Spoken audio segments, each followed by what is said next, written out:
Bonsoir à tous, je suis ravie de vous retrouver. Bienvenue dans votre émission économique et merci de nous suivre comme chaque jeudi soir. Ce soir, nous vous parlons de la matière grise, des groupes de réflexion algériens qui réfléchissent et qui souhaitent orienter, conseiller et soutenir les pouvoirs publics dans leurs décisions pour trouver des solutions à la crise économique notamment qui s'accentue chaque jour. Et par ailleurs, est-ce que l'État les écoute ? Cette matière grise, ce sont des membres de la société civile qui prennent l'initiative de réfléchir en place des pouvoirs publics, qui vous parlent notamment à travers les médias et puis qui tentent aussi de proposer des solutions clés en main pour redresser la barre de l'économie nationale, souvent sans succès. Nous allons vous présenter ici ce soir un échantillon de cette matière grise et parler du rôle qu'elle peut jouer sur le terrain des politiques publiques. Deux think tanks relativement influents et que vous connaissez sûrement et une association nationale nouvellement créée qui ambitionne d'évaluer les politiques publiques. Voici donc pour le thème du débat de ce soir et pour le faire, nous avons invité M. Mohamed Bouchakour. Bonsoir. Et merci d'avoir répondu présent à l'émission. Vous êtes donc le président de l'association nationale pour la promotion de l'évaluation des politiques publiques. Merci d'être avec nous. Monsieur Aït Belkacem, bonsoir. Bonsoir. Et merci d'avoir accepté notre invitation. Vous êtes ici ce soir le représentant de CARE, oui, le cercle d'action et de réflexion autour de l'entreprise. Vous êtes également ancien cadre supérieur de l'État et consultant. Et à vos côtés, monsieur Abdelkrim Boudra, bonsoir. Bonsoir. Nous sommes ravis de vous retrouver à nouveau sur le plateau de l'émission de la Semaine C'est Éco. réciproque. Vous êtes chef d'entreprise tout d'abord et également membre du collectif Nebni. Voici donc pour nos invités et donc nous allons parler des think tanks, des associations, de la matière grise, des groupes de réflexion car il en existe beaucoup en Algérie. Le contexte économique actuellement est très difficile, on le lit à travers la presse. Cette semaine, nous avons appris le chiffre de notre facture d'importation. Parmi les rares décisions finalement qui ont été entreprises par l'État consiste le commerce extérieur notamment. Et puis finalement, le résultat n'est pas bon puisque la facture d'importation n'a reculé que d'1 milliard et des poussières de dollars. Nos exportations hors hydrocarbures en 2017 ont baissé par rapport à 2016. Cela traduit un résultat donné par rapport à des décisions, par rapport à des mesures qui ont été annoncées tambour battant pendant longtemps. Alors la première question, elle est pour vous, Mohamed Bouchakour, qui êtes président d'une association des évaluateurs des politiques publiques.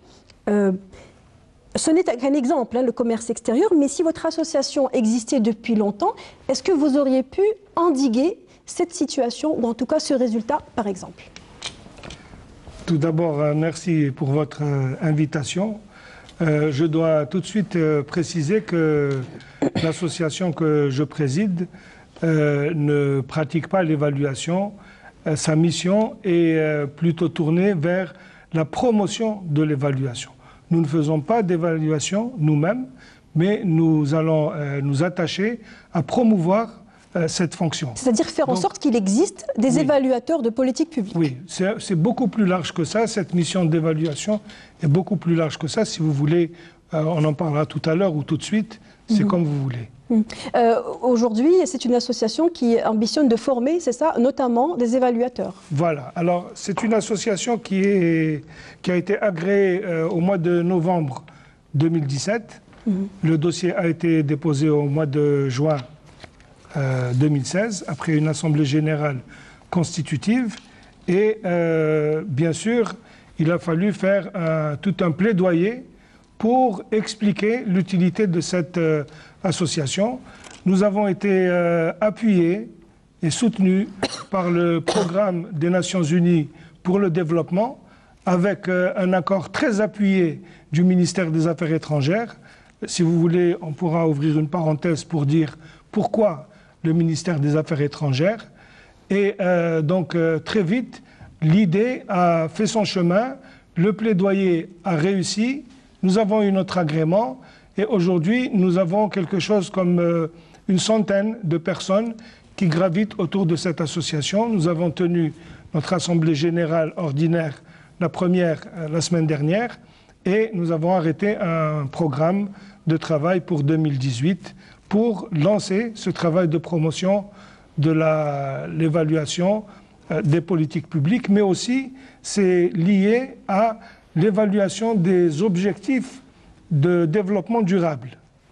C'est en cela que le ministère des Affaires étrangères était intéressé pour voir cette association naître.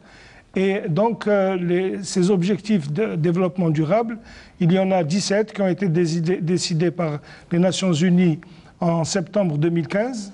C'est un nouveau programme qui fait suite à celui des objectifs du développement du millénaire et qui quand même introduit des éléments nouveaux. Les pays qui s'engagent dans cet agenda, donc 2030, 2015, 2030, c'est des pays qui doivent aussi s'engager à procéder à l'évaluation, contrairement aux objectifs du millénaire où l'évaluation était un peu mise de côté. Alors justement, on va s'arrêter au mot évaluation. En quoi, j'ai posé la question également à vous qui êtes pas directement impliqué, mais sûrement concerné par l'évaluation. En quoi l'évaluation est-elle importante pour une politique publique? Est-ce que c'est une condition sine qua non? Est-ce que c'est quelque chose qui existe de par le monde et pas en Algérie jusque-là?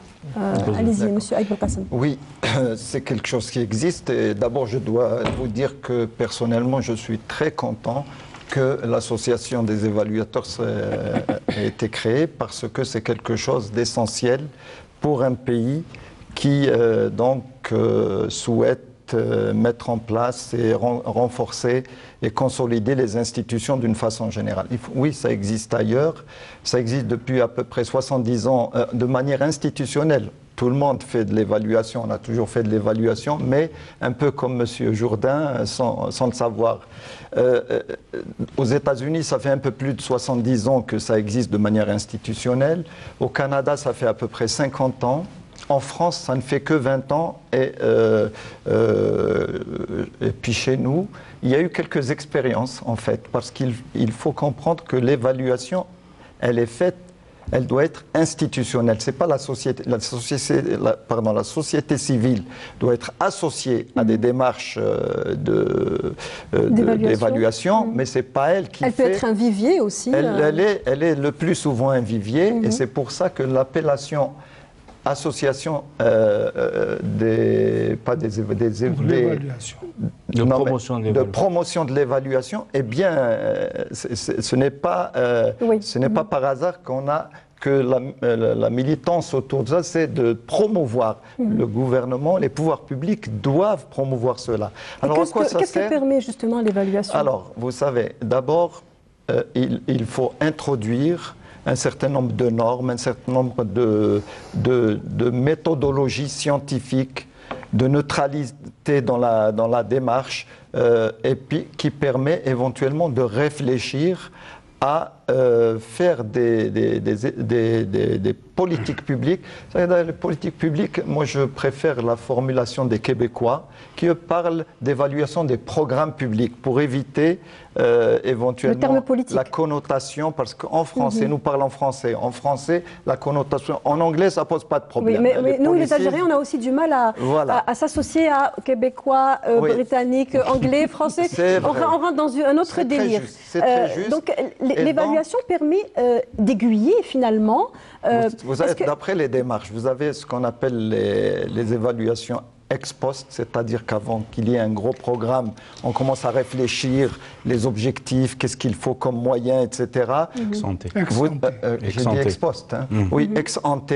Vous avez les méthodes, l'évaluation in itinere, c'est-à-dire en plein, on s'arrête, il y a des phases où on essaie de réfléchir pour corriger éventuellement les choses, et puis ex post, j'aurais dû... C'est-à-dire à la fin... à la fin, évaluer pour voir...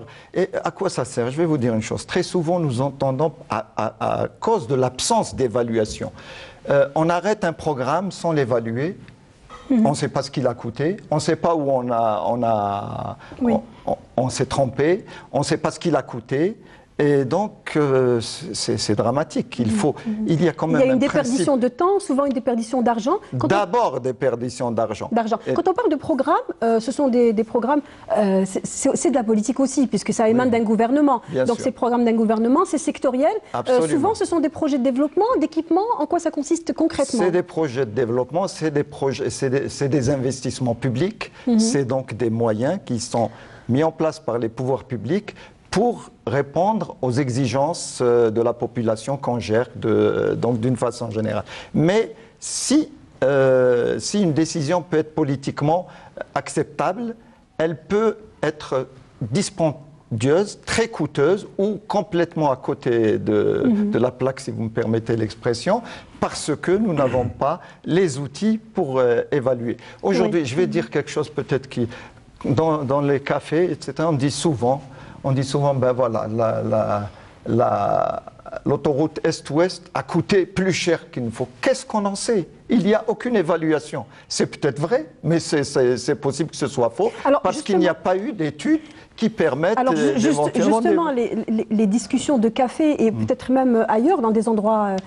autres où l'on boit du café, il y a aussi des consultants, des experts, des gens ès-qualité qui ont fait des calculs et qui ont un petit peu déduit que les projets ont plus coûté que d'autres. Et finalement, aujourd'hui, les gens, les citoyens lambda, ils se posent la question, finalement, qui a raison, qui a tort? C'est une question qui se pose peut-être pour les think tanks aussi, Abdelkrim Boudra, finalement, qui détient la vérité? Pour reprendre ce que vous disiez, c'est-à-dire la question de l'évaluation est éminemment politique. Ce n'est pas une question où elle est éminemment politique parce qu'au cœur, il y a quelque chose qui nous intéresse, vous, nous en tant que société civile, le citoyen, les politiques qui exercent le pouvoir, c'est la notion de redevabilité. C'est-à-dire que les politiques ne viennent pas, ne sont pas désignés par le bon Dieu pour gouverner. Ils sont censés être l'émanation sous une forme ou une autre d'une volonté populaire. Et donc nous, en tant que citoyens, la société civile, on est là pour leur dire, écoutez monsieur, pour revenir à votre exemple, vous nous avez promis il y a 1 an, il y a 2 ans, de réduire la facture d'importation. Qu'en est-il ? Donc, quels sont les résultats? Donc, c'est dans ce sens-là qu'elle nous intéresse, que vos téléspectateurs doivent comprendre. Ce n'est pas une question technique, c'est une question foncièrement politique.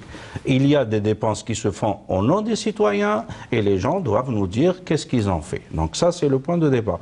Là où elle est aussi intéressante, c'est que l'évaluation, quand elle est pratiquée de manière professionnelle, elle sort de ces débats de café. C'est-à-dire qu'il y a une évaluation qui est réellement objective, faite selon des critères, par des professionnels qui sont neutres, il y a un code de déontologie, comme nos amis veulent le promouvoir. Et à ce moment-là, qui n'existe pas encore, c'est-à-dire qui n'existe pas, mais en même temps, il faut qu'on commence par le commencement. C'est-à-dire que nos gouvernants accepte l'idée de venir rendre compte, de débattre, que la société civile documente ça, qu'elle aide les gens à comprendre et qu'on en arrive à la question que vous avez posée aujourd'hui, les décisions qui ont été prises sur, par exemple, le commerce extérieur, est-ce qu'elles sont efficaces? On met comment dirais-je, le permis à point, est-ce qu'il a atteint ses objectifs? Quels sont ses objectifs? Est-ce que l'objectif, c'est juste de le faire?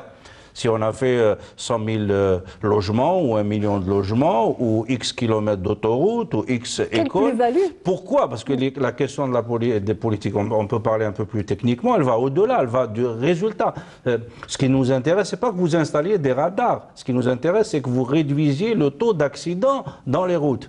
Et donc ce débat-là... D'où l'importance de fixer d'ailleurs un cap et un objectif avant de prendre une mesure. C'est ça le point de départ. L'un des points sur lesquels le collectif Nebni insiste depuis plusieurs années, c'est cette question simple de dire que chaque département ministériel doit publiquement afficher les objectifs sur lesquels il est en train de travailler, les responsabilités des différents acteurs, pour que nous, on puisse savoir qui fait quoi, et qu'on discute de l'opportunité. C'est l'argent public qui est dépensé. Si vous me dites j'ai mis X milliards, aujourd'hui c'est une question sur laquelle on peut revenir, 13,6%, 14% de notre PIB sur les subventions, donc on donne de l'argent. Pourquoi? Est-ce que ça produit l'effet escompté? Et nous, en tant que citoyens société civile, à l'aide de nos amis évaluateurs, on va essayer de regarder ça. Venez, messieurs, l'ANSEJ, le commerce extérieur, est-ce que c'est efficace ou pas? L'argent qu'on met dans la santé, question qui nous intéresse, l'éducation, est-ce que cet argent-là est dépensé de manière efficace? Mais pas un débat de café mort, c'est un débat technique, respectueux des différentes parties, documenté, factuel, evidence-based, comme ils disent. Et un débat qui nécessite des données. On est d'accord, et on reviendra en deuxième partie d'émission pour parler des think tanks et de l'intérêt de dispenser, ou de disposer plutôt, de données, d'informations au minimum. Vous avez parlé d'une question éminemment politique, celle de l'évaluation. Et moi, j'ai envie de poser la question, les élus du peuple aussi sont censés évaluer. C'est un peu le travail qu'ils font, en tout cas, quand on les écoute à l'Assemblée. Est-ce qu'il y a une différence, est-ce qu'il y a un rapprochement qui peut être fait de cette action d'évaluation, sachant que voilà, c'est quelque chose qui peut être dévolu aussi aux élus du peuple? Oui, alors il y a une étude benchmark sur les pratiques de l'évaluation dans le monde. Et parmi les conclusions de cette étude, c'est que le Parlement est un acteur prédominant dans la promotion de l'évaluation. C'est le premier commanditaire de l'évaluation.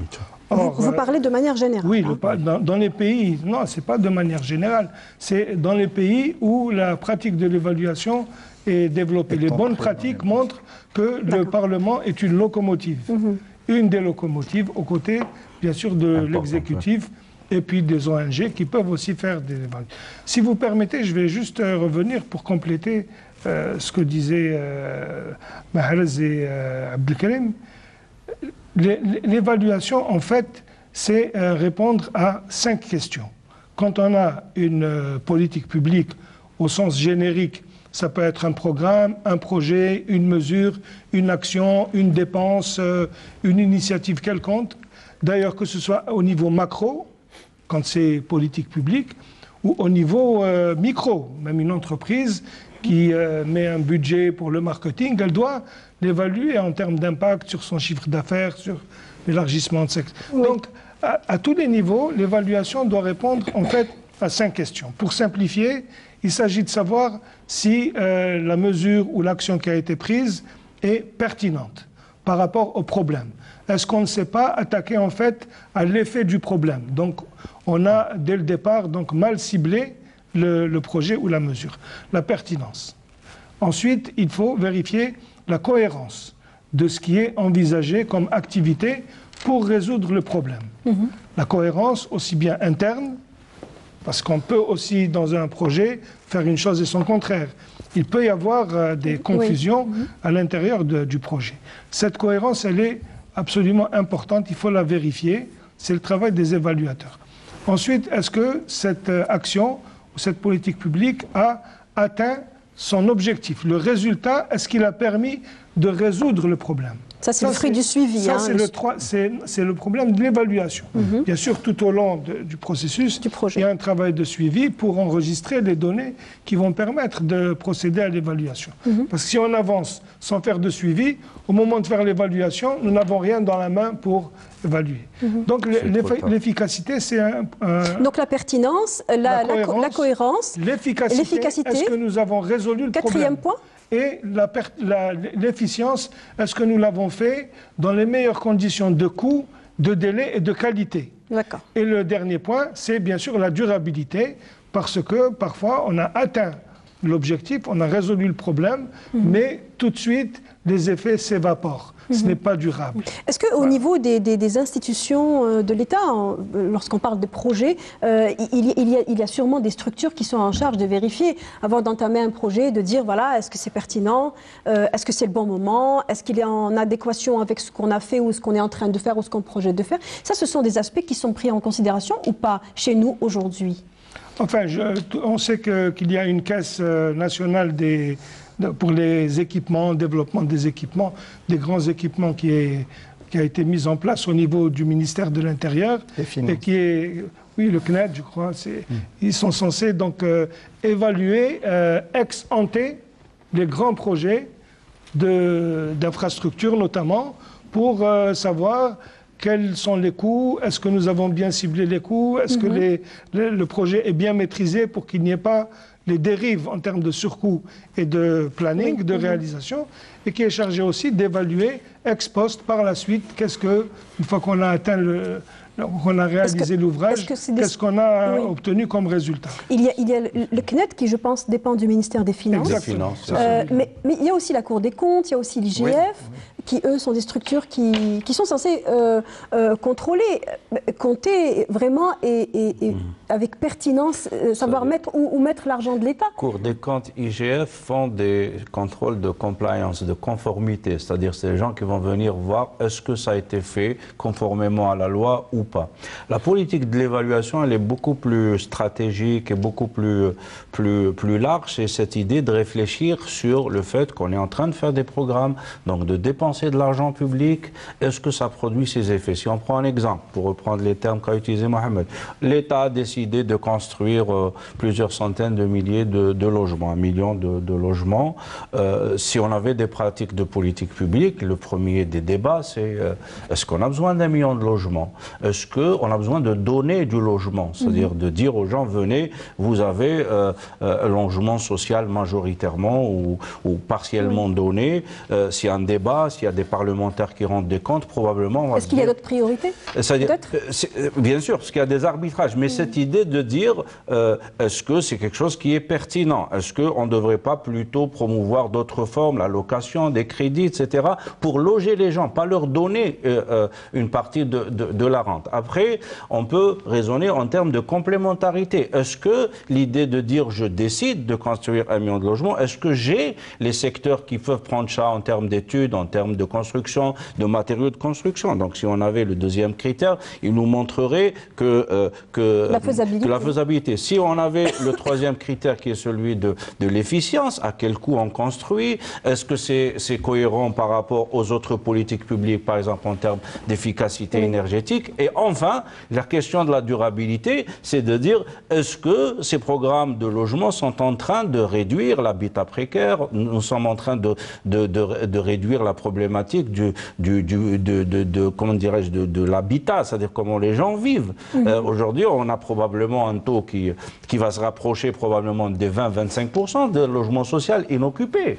C'est-à-dire, je pense qu'il y a 11 ou 15% qui a été publiquement affiché, mais les taux dans des pays qui ont fait des programmes comme nous, comme le Mexique et des pays c'est du 20, du 25%. C'est-à-dire qu'on est en train de mettre de l'argent dans des constructions qui ne servent pas pour que les gens logent, qui sont des outils de rente qui sont distribués par les clientèles du système. Ils les gens, même le simple citoyen, ils disent le pétrole, donc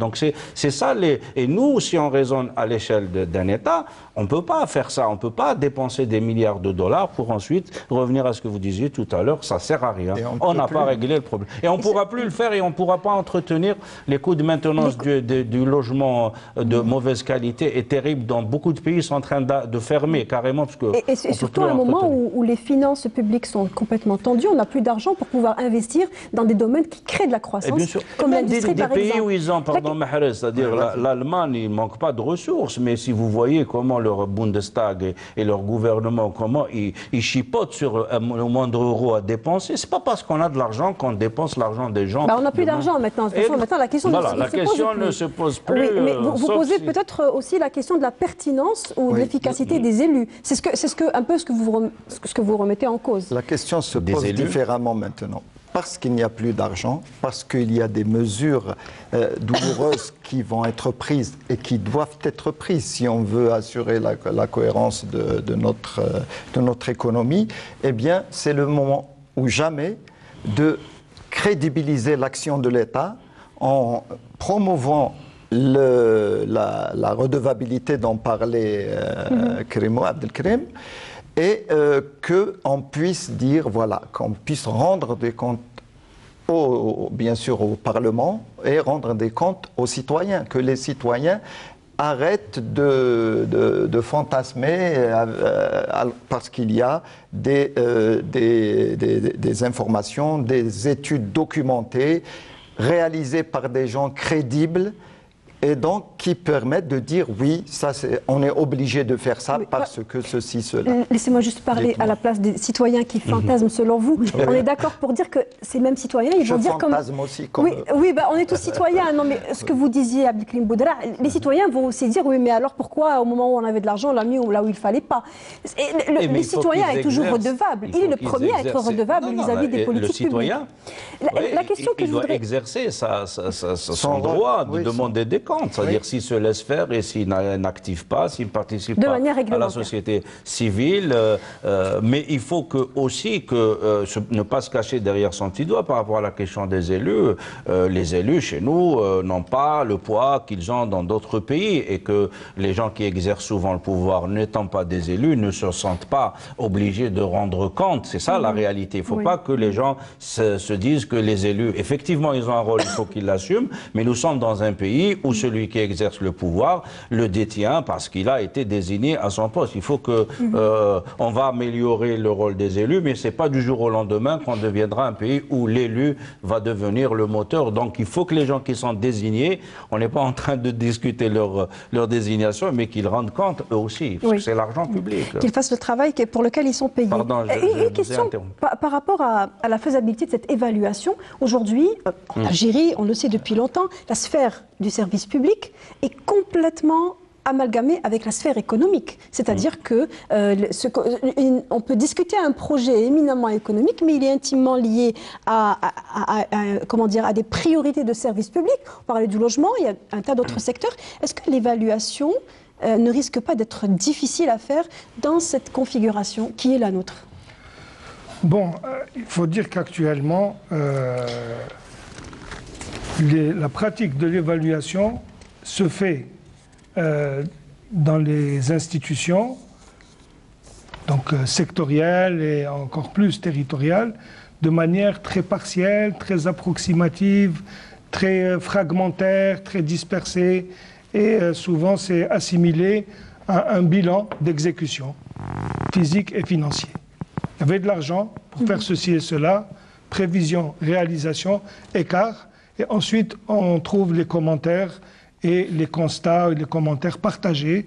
Il faut qu'on tombe sur des constats partagés, bon chic, bon genre, qui accordent tout le monde. Quand on fait le tour de table, il faut que personne n'ait rien à redire.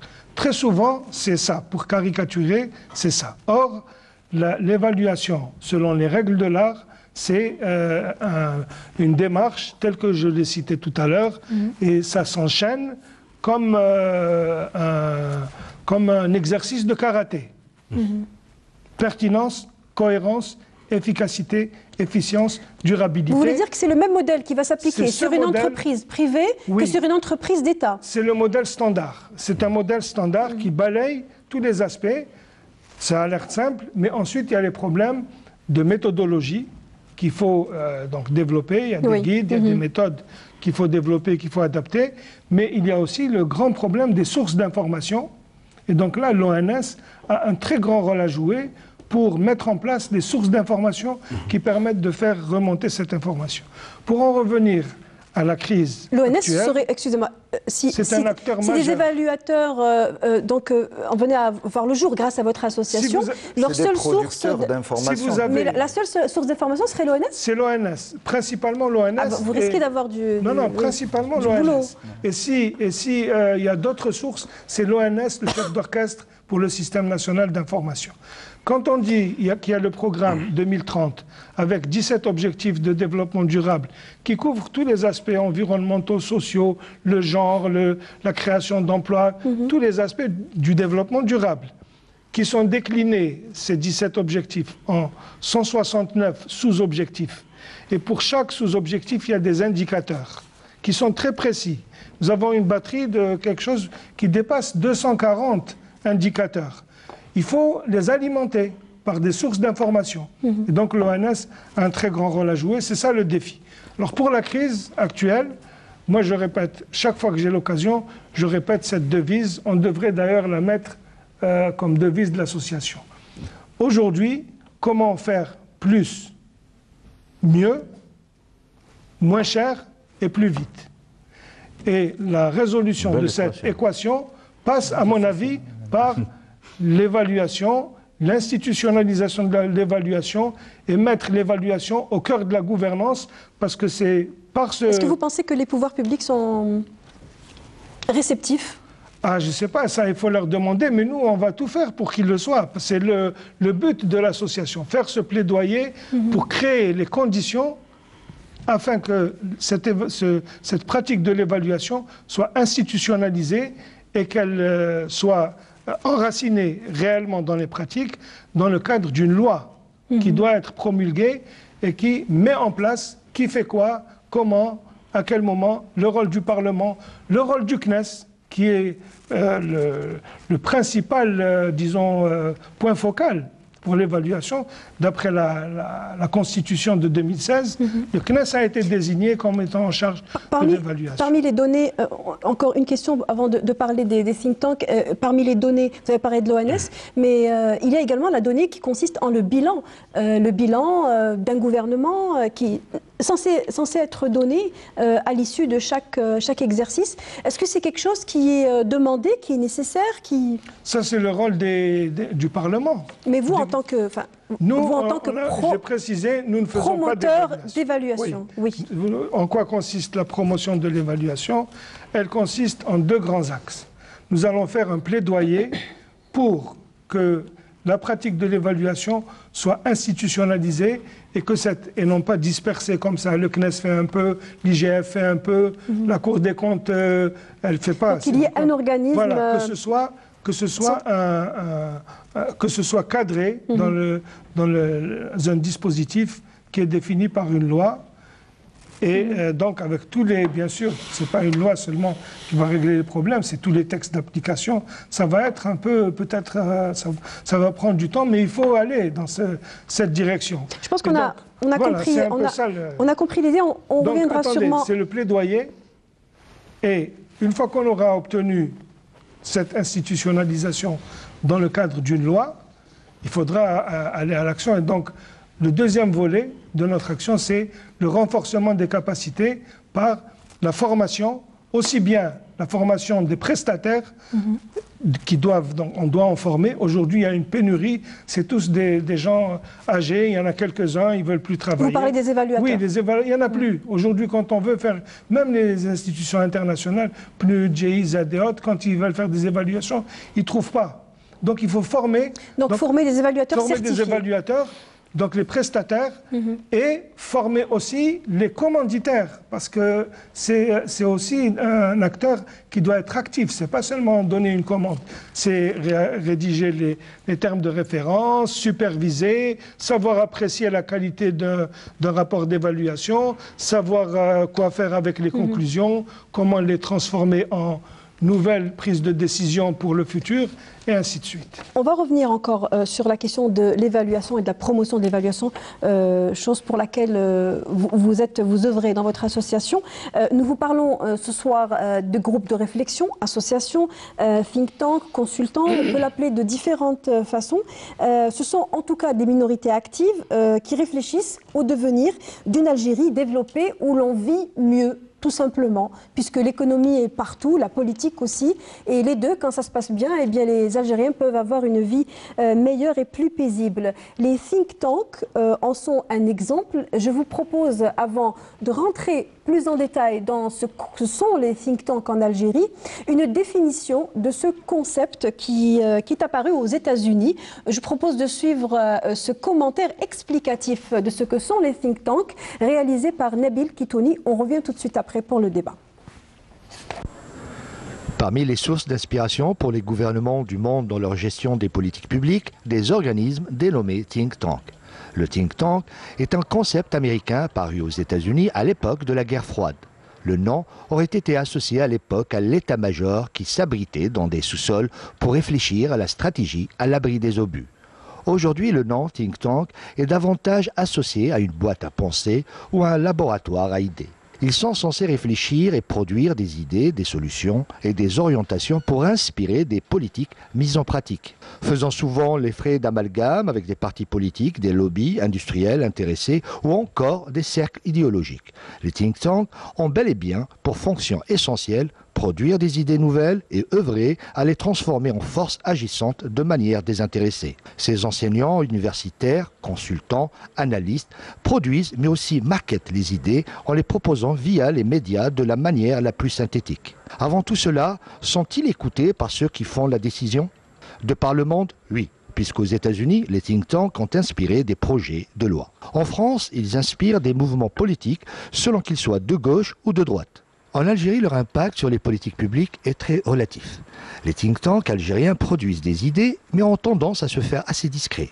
Même s'ils représentent un centre d'intérêt pour les pouvoirs publics, leurs conseils ne sont pas toujours pris en considération. Alors question, les think tanks algériens, à quoi servent-ils ? Voici donc une explication, je pense qu'on ne pouvait faire plus clair, merci Nabil Kitouni, de ce que sont les think tanks. Et la question, je pense que c'est lui qui l'a posée. Les think tanks en Algérie, à quoi servent-ils? C'est à vous, M. Aïdoul Qassem. D'accord. Mais écoutez, moi je crois qu'il est extrêmement important qu'il y en ait et qu'il y en ait beaucoup plus. Et qu'il soit spécialisé parce que, comme le disait si bien M. Kitouni, ce sont des idées nouvelles qui sont proposées et ces idées sont le plus souvent le résultat de benchmarks internationaux et on regarde ailleurs ce qui se passe et on voit et on fait ce qui s'appelle de la contextualisation. L'effort des think tanks algériens, c'est essentiel, le plus souvent de contextualiser. Il y a beaucoup de bonnes idées par ailleurs qui peuvent réussir chez nous. Alors, je crois que c'est une question qui est quand même un peu surprenante parce que à quoi servent les idées, c'est embêtant de se poser cette question. Je crois que les idées, c'est très important et plus il y en a, plus c'est essentiel. Pour ce qui concerne les think tanks, je parle de CAIR par exemple, je vais vous donner un exemple très simple. Je vais en parler parce que j'ai dirigé ce projet au sein de CAIR. Pendant 2 ans, nous avons dit il va falloir qu'on réfléchisse sur les questions de climat des affaires et surtout d'aller voir les gens qui souffrent de ce climat des affaires, c'est-à-dire les chefs d'entreprise. Et nous sommes allés partout à travers le territoire national. Nous avons été à Tamanrasset, à Oran, à Annaba, à Tlemcen, à Constantine, partout. Et nous avons rencontré à chaque fois 20 à 25 chefs d'entreprise à qui nous avons demandé « mais qu'est-ce qui se passe? Pourquoi? » C'est un exercice de démocratie participative exceptionnel. Et notre souhait, c'est que le gouvernement, l'État, les pouvoirs publics d'une façon générale fassent cet exercice qui permet Les patronats aussi peuvent le faire aussi. Les patrons, bien sûr. Ah oui, et ils le font d'ailleurs de temps en temps, ils descendent, mais c'est en rapport avec disons leurs adhérents, leurs militants. Nous sommes allés et nous avons rencontré plus d'une trentaine d'organisations patronales et d'associations professionnelles. On a posé toujours la même question. Et donc nous avons un plaidoyer, nous avons rédigé un plaidoyer, nous sommes revenus vers ces gens et on leur a dit la pertinence de ce plaidoyer, nous ne le tirons pas sur l'excellence de la qualité de nos membres, non, nous le tirons de ce que c'est vous qui avez posé ces problèmes. Donc, la validité, la légitimité de ce document qui est prêt, qui définit 5 grands axes sur ce qui doit changer, n'est-ce pas? Et c'est à la disposition des pouvoirs publics s'ils veulent, parce que CAIR ne pourra jamais réaliser ce qu'il a mis ce qu'il a permis, avec l'aide de la trentaine d'associations professionnelles, d'organisations patronales. Donc c'est quand même quelque chose qui est... Un large panel. Et on comprend de ce que vous venez de dire que c'est un cercle, donc on imagine un groupe dans des salons feutrés, en train de réfléchir et de trouver des idées. Alors que finalement, ce que vous décrivez, en tout cas cette initiative, vous parlez du prêt sûrement, a été celle de trouver des solutions sur le terrain et donc de sortir avec des solutions qui émanent des gens concernés. Absolument. Donc, c'est un intérêt intéressant par rapport au think tank. Pour ce qui est de Nebni, alors Nebni c'est une autre histoire, c'est un collectif qui a la dent dure puisque vous existez depuis longtemps, vous avez une longue expérience. On est plus vieux qu'eux.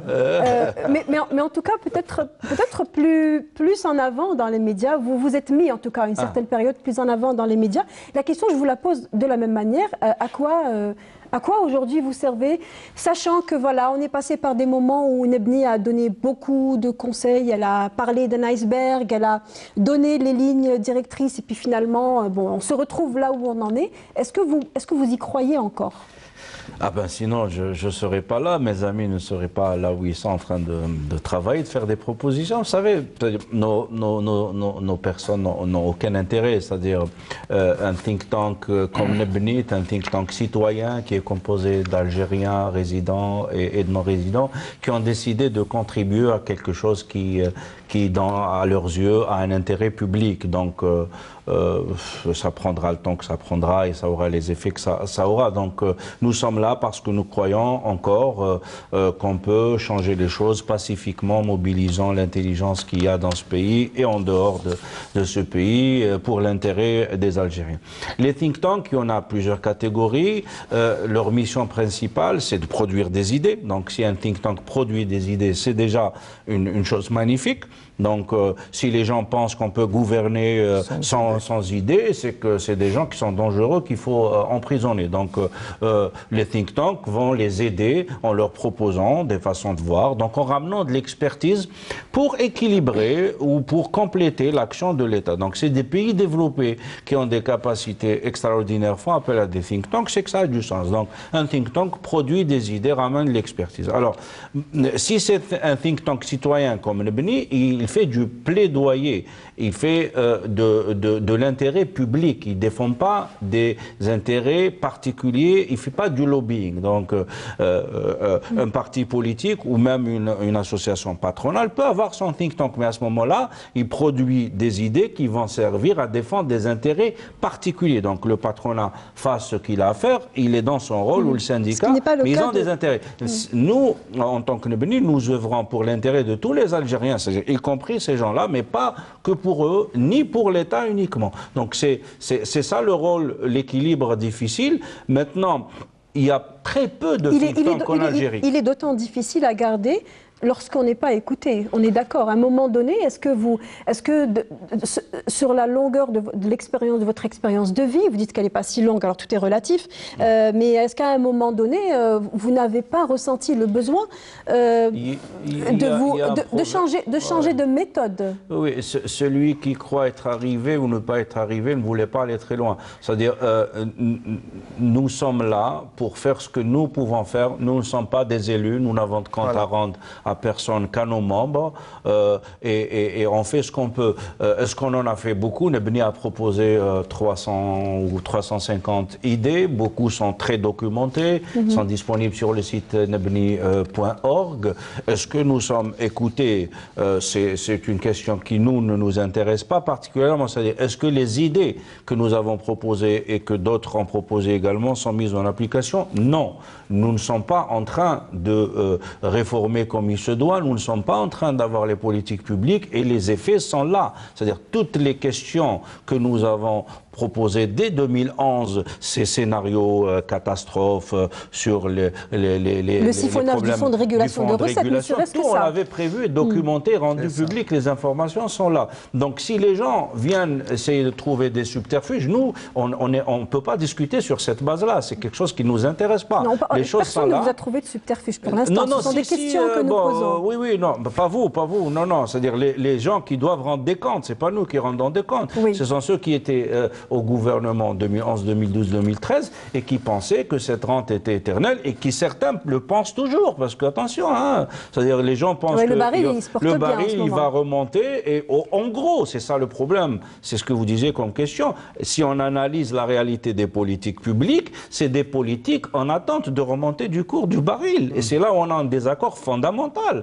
C'est-à-dire nous ne voyons pas aujourd'hui les pouvoirs publics dans toutes leurs variantes de tous les derniers gouvernements entreprendre des réformes sérieuses et lourdes, telles que tous les acteurs le disent. Le préalable de Nebni, au tout début, c'était se libérer de la rente hydrocarbures. On a publié un document qui nous tient à cœur, malheureusement, on ne l'a pas suffisamment porté, c'est le manifeste droit, DROITS, c'est-à-dire un État détaché de la rente, redevable, ouvert, inclusif, transparent et stratège.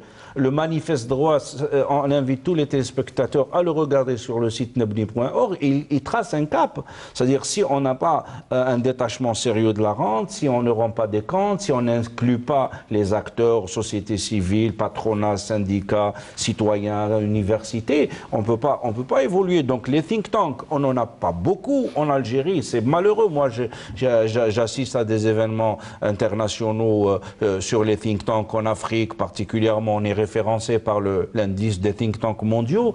Et il y a très peu de think tanks en Algérie. Il y a des centres de réflexion qui ne sont pas référencés, mais c'est donc tous ceux qui ont des idées. Est-ce que c'est la raison, c'est justement ce manque de crédibilité qu'on est en train d'accorder aux gens, aux groupes de réflexion, puisque finalement, le thème de l'émission, c'est ça. Groupes de réflexion, sont-ils écoutés, sont-ils ignorés? Aujourd'hui, est-ce que les gens ne croient-ils ou pas au dialogue économique? Je voudrais réagir, si vous permettez. J'ai posé la question à monsieur... Bon, le dialogue... Est-ce qu'il est crédible, le dialogue économique? Je vais peut-être sortir du sujet qui nous intéresse. Pas trop, parce que la situation du dialogue en Algérie, j'enlève ma casquette de président de l'association d'évaluateurs pour dire un mot sur le dialogue. Tu as écrit sur ça. Oui, oui. Alors là, le dialogue, c'est une vraie catastrophe.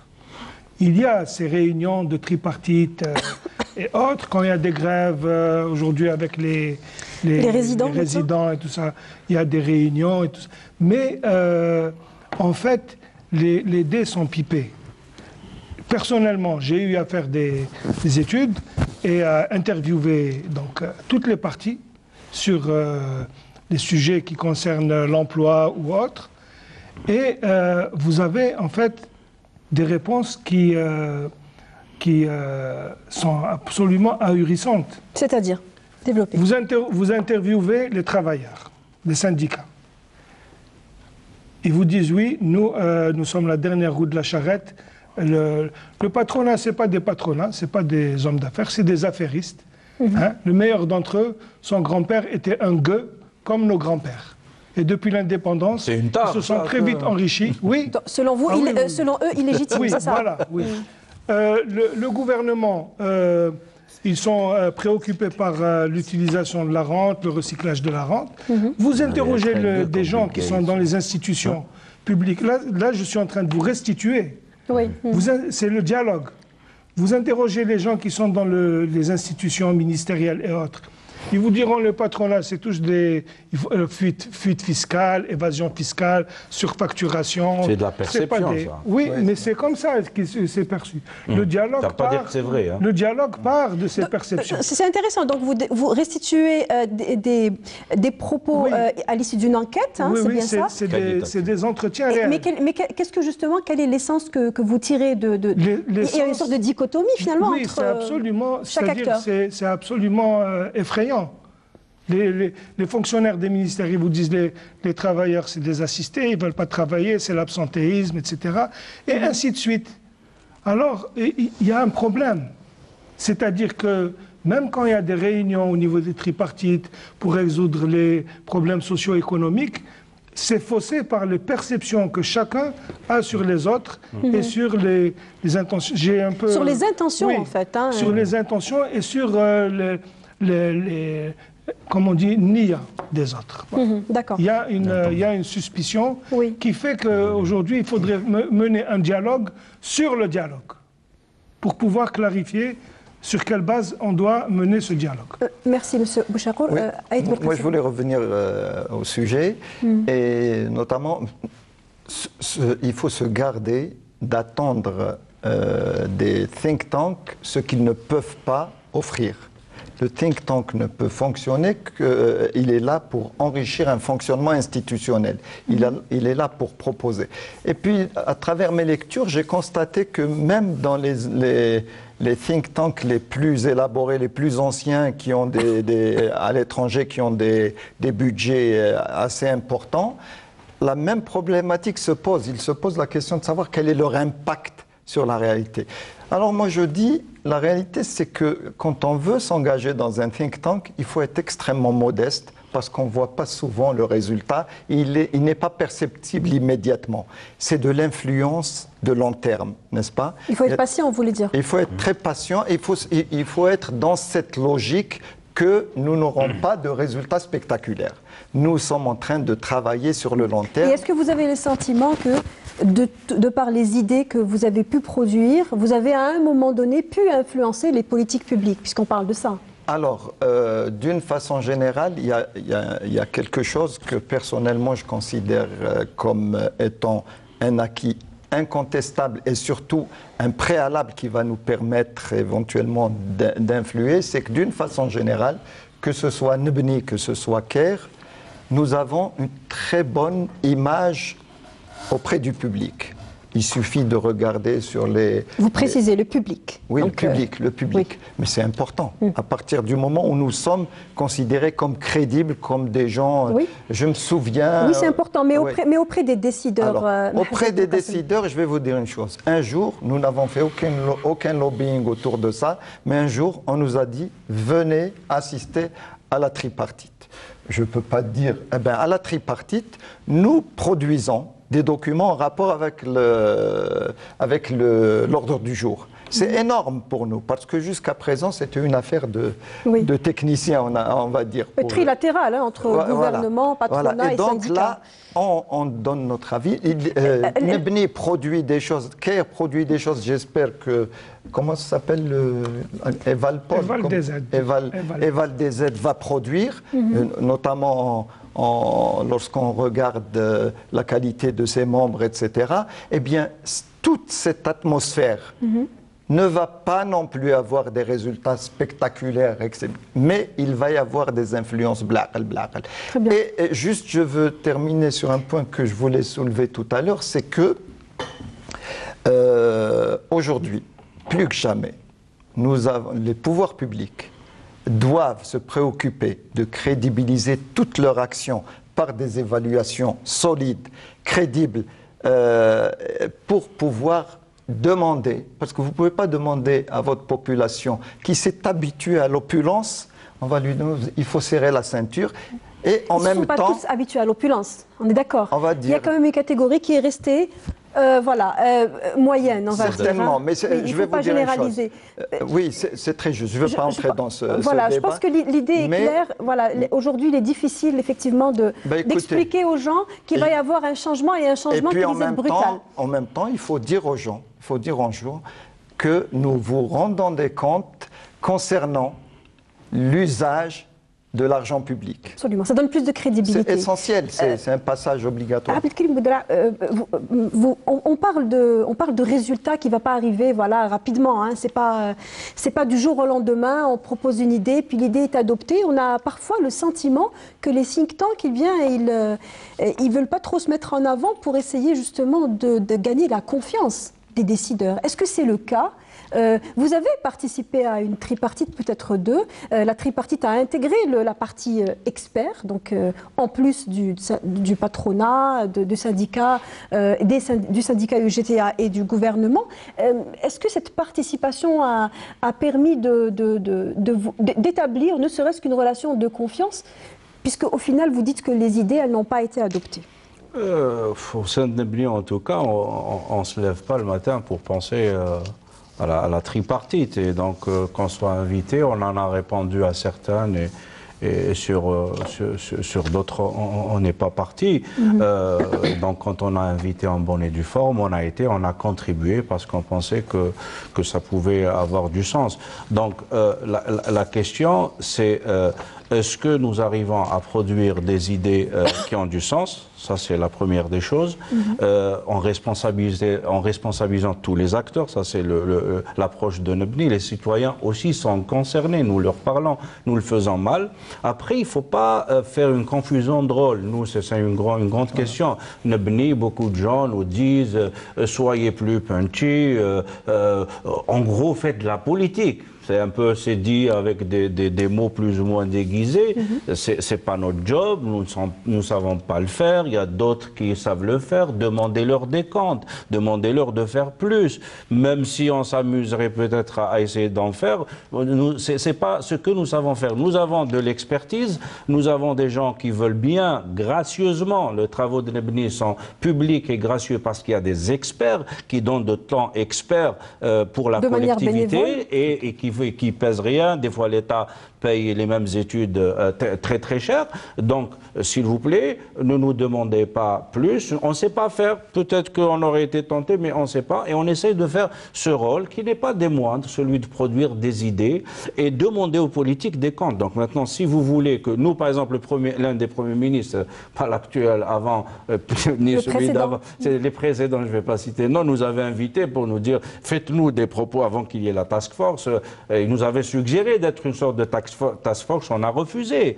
C'est pas notre job, on ne sait pas faire, on n'est pas un bureau d'études, on n'est pas un groupe de consultants. Par contre, on va proposez-moi des idées. Première proposition qu'on lui avait soumise, dans un document qui également, comme tous les travaux de Nebni sont publics, publier le plan d'action du gouvernement. C'est-à-dire pour qu'on puisse discuter l'éducation. C'est chose faite, hein, puisque le plan d'action est publié maintenant. Alors, plus ou moins, parce qu'après, souvent, quand c'est des intentions qui ne sont pas chiffrées, on lui a proposé des modèles, on a proposé un certain nombre de pistes qui peuvent être que les spécialistes connaissent. C'est-à-dire il faut qu'il y ait des objectifs mesurables, quantifiables, avec des délais, et qui fait quoi. Si on a cette base-là, on pourra discuter. Aujourd'hui, on prend des thèmes comme la santé ou l'éducation qui nous parlent. Qu'est-ce qu'on va reprocher à ces gens? Qu'est-ce que nous n'aimons pas? Les gens vont te dire, on a fait tant d'écoles, on a fait tant de classes, on a fait tant d'hôpitaux, tant de lits. Est-ce que c'est ça les critères qui intéressent les citoyens? Les critères quantitatifs. Si on en avait débattu avant et en associant toutes les bonnes volontés qu'il y a dans les institutions, parce qu'il y a beaucoup d'expertises qui sont souvent marginalisées, mais également dans la société civile, on aurait pu établir un certain nombre d'éléments qui vont nous permettre de dialoguer. Est-ce que moi, j'ai envie qu'il y ait 36 milliards de places d'école dont une partie n'est pas utilisée, ou bien j'ai envie que mon enfant apprenne à lire, à écrire et à compter et à avoir un esprit ouvert. C'est ça les indicateurs. Aujourd'hui, vous changez de fusil d'épaule, en tout cas les think tanks changent de fusil d'épaule, puisque à l'époque où l'on parlait d'iceberg, il était encore dans le viseur. Aujourd'hui, nous sommes nez à nez avec l'iceberg et vous revenez avec une feuille de route de proposition, 18 mois, une sorte de delivery unit, donc un programme express qui lui... Ce qui n'a pas pu être fait sur la longue durée, peut-il être fait sur la courte durée, sachant la situation difficile qui prévaut aujourd'hui? Même un des membres du collectif Nebni avait utilisé une image, c'était de dire on a raté le temps de réformer avec de la sueur. Maintenant, on va devoir le faire avec des larmes pour éviter le sang. Donc c'est ça, nous ne sommes plus à l'étape de la sueur, on l'a dépassé, on l'a raté, on avait une fenêtre qui me dit 2011-2012, on voyait la fenêtre pour dire faites vite les gars, on a un peu de temps, on peut faire des choses doucement. Si on avait lissé la progression, comme ça a été fait d'ailleurs, des prix des hydrocarbures, les fameux 5%, le can Bdina, le can aujourd'hui, de l'essence et autres, il y avait une réflexion qui était faite au niveau des institutions, le can malhaqnash, on va devoir, et en retard des réformes, eh ben, on va le payer très cher. Et nous, on dit aux citoyens, c'est ça, c'est attention qu'on ne raconte pas d'histoire, c'est-à-dire ne pas réformer, avoir une politique d'opulence, même si ce n'est pas tout le monde qui en bénéficie, tu vas le payer, toi ou tes enfants, plus cher. Donc il faut qu'on soit un peu plus sérieux, un peu plus respectueux les uns des autres. Des représentants qui racontent des fois n'importe quoi, et ils savent souvent qu'ils racontent n'importe quoi. Nous, en tant que Nebni, on refuse de parler avec des gens qui disent n'importe quoi. On refuse un certain nombre de rencontres parce qu'on sait qu'ils sont là pour faire de la com. Que vous avez une crédibilité à garder. Non, on n'a aucune utilité. Encore une minute. C'est-à-dire, s'il y a quelqu'un qui fait de la communication, ça ne nous intéresse pas. Chacun. Bon. D'accord, une dernière minute. On va te céder notre temps, Mohamed. Oui, une minute, oui, pour clore le débat. En fait, l'apport des idées par des organisations telles que les nôtres, bien sûr, c'est important. Pour ce qui est de l'évaluation, c'est apporter un nouveau mécanisme qui, lui, va apporter des idées. Nous, on ne va pas apporter des idées. On va faire des formations, du plaidoyer, etc. Mais si demain, malgré cette situation de crise très tendue, si demain, c'est institutionnalisé, cette pratique de l'évaluation, ça veut dire que aussi bien les dirigeants que les managers, à tous les niveaux, pas seulement au niveau du gouvernement, vont tenir un nouveau discours qui consiste à dire « moi, je suis maintenant attentif à une gestion qui est irréprochable et très scrupuleuse des résultats et je ne peux pas diriger sans vous. Je ne peux gérer votre argent, l'argent des deniers publics qui est votre argent, sans vous. Je suis obligé de le faire avec vous. » Je pense que la confiance se rétablira et il y aura un dialogue plus authentique et nous pourrons donc à ce moment-là passer cette situation. Merci Mohamed Dabouchakoul. Nous arrivons au terme de ce débat qui aurait pu durer encore 1 heure supplémentaire. Je rappelle que vous êtes le président de l'association pour la promotion des évaluateurs de politique publique. Merci à vous Mahez Aït Belkacem